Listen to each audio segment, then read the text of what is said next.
mawili na tukasomewa vizuri sana. Wasomaji, Mungu awabariki. Bwana asifiwe.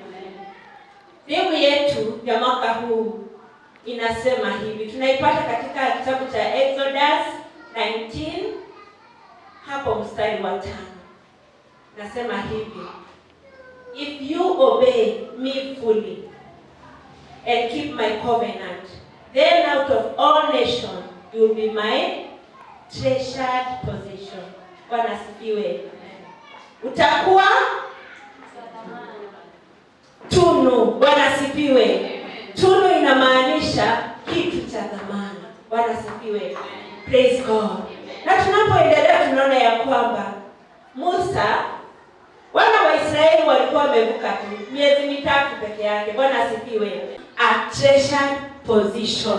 Akakufanya kitu cha dhamana. Bwana asifiwe. Lakini ndio ufanye kitu cha dhamana, sio ati unafanywa tu hivyo ndio. Bwana asifiwe.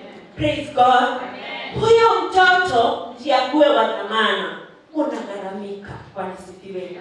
Unakazaa, unakanyonyesha, unakalea, yaani kila kitu. Unakuwa wewe ndio una provide everything. Bwana asifiwe. School fees. Na hakuna mtu anahangaikia mtoto wa wenyewe, sio rahisi. Bwana asifiwe. Anahangaikia yule wake wa dhamana.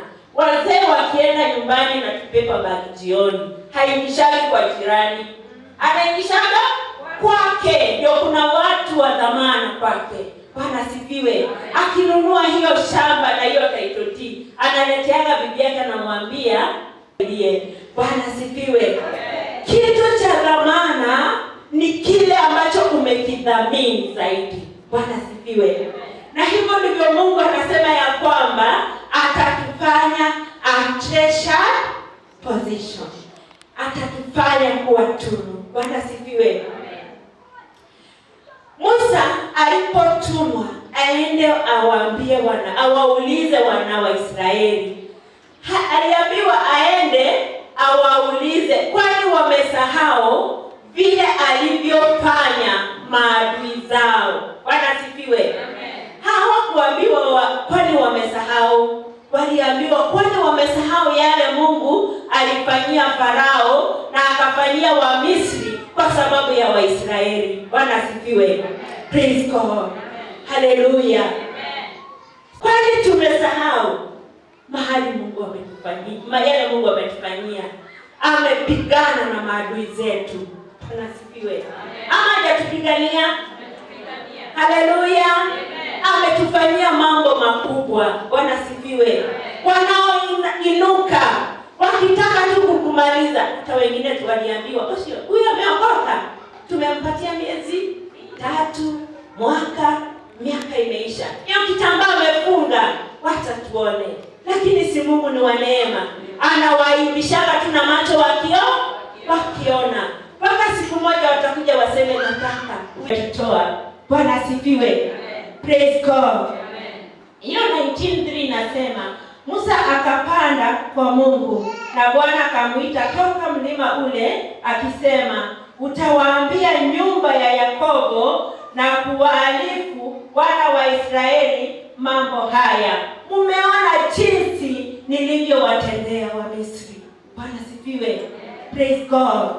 Hallelujah.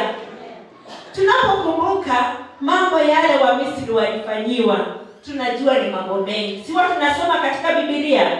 Praise God. Walifanywa mambo mengi. Bwana asifiwe.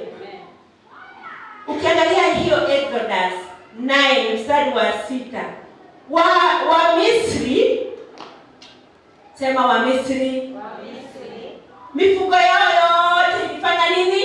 Iliuliwa. Lakini mifugo ya Waisraeli haikuguswa kwa sababu ya Farao kufanya moyo wake uwe mgumu. Bwana asifiwe. Praise God. Exodus 10:15 inasema ya kwamba nzige zikatapakaa kwa sababu ya moyo wa Farao kuwa mgumu. Bwana asifiwe. Exodus 10:22 inasema ya kwamba Mungu aliachilia giza. Can you imagine, huyu ni Misri, kwake kuna hakuna. Kwa huyo kuna giza, kwa Israeli hakuna. Bwana sifiwe. Praise God. Kwako kuna kuliwa, lakini kwa huyu kuna njaa. Nataka kumaanisha na sasa uko hauko huko. Mbona unasahau? Bwana sifiwe. Praise God. Kwa nini tunasahau? Hata ulikuwa hauna pesa ya kulipa nyumba, lakini leo hata uko na nyumba yako. Kwa nini unasahau? Bwana sifiwe. Kwa nini tunasahau mahali Mungu ametutoa? Haukuwa na kazi, ulikuwa mtu wa kuombaomba, lakini leo uko na mahali pako pa kazi. Kwa nini umesahau? Bwana sifiwe. Kuna wakati mimi kuambia hata kanisani sisi tulikuwa tunaenda na slippers. Hatungeafford kiatu. Bwana sifiwe. Bwana ananiuliza mimi kama mama Mike, kwa nini umesahau mahali nimekutoa? Haukuwa na kiatu, haungeweza kuafford, lakini sasa uko nazo. Bwana sifiwe. Praise God. Kwa nini umesahau mahali Mungu amekutoa? Hebu tunyamaze kwa sekondi mbili tu. Mtu ajirudie tu moyoni mwake, akumbuke tu safari ambako wameenda na Mungu.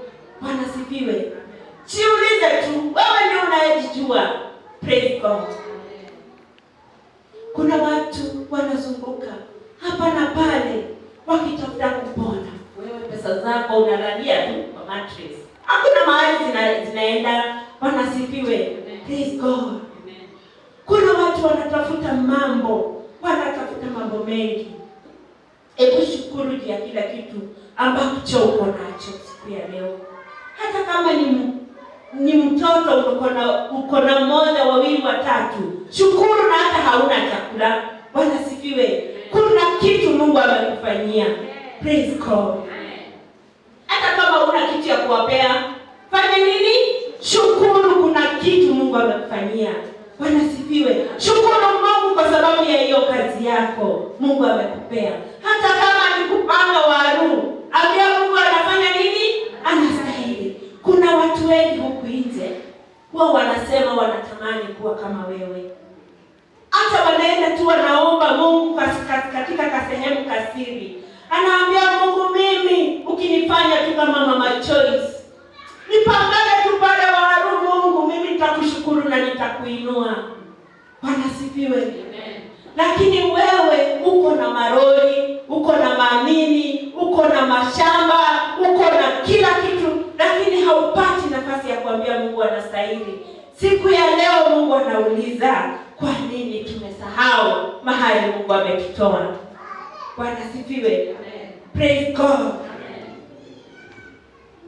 Wana wa Israeli walilishwa kama vile tuliona katika mchezo. Wakapewa maana, hawakunyamaza, wakazidi kulalamika. Bwana sifiwe. Praise God. Nguo zao hazikuraruka, viatu havikuchakaa, lakini wakazidi kulalamika. Bwana sifiwe. Praise God. Wakati tunyoka tulitokelezea, tukaanza kuwauma, wakaanza kulalamikia Musa. Bwana sifiwe. Mungu akainua nyoka ya shaba. Bwana sifiwe. Wanapoitazama wakiuma na tudogo wanafanya nini? Wanapona. Lakini bado hawakunyamaza, walizidi kulalamika. Mungu anauliza siku ya leo, kwa nini sisi pia tumesahau?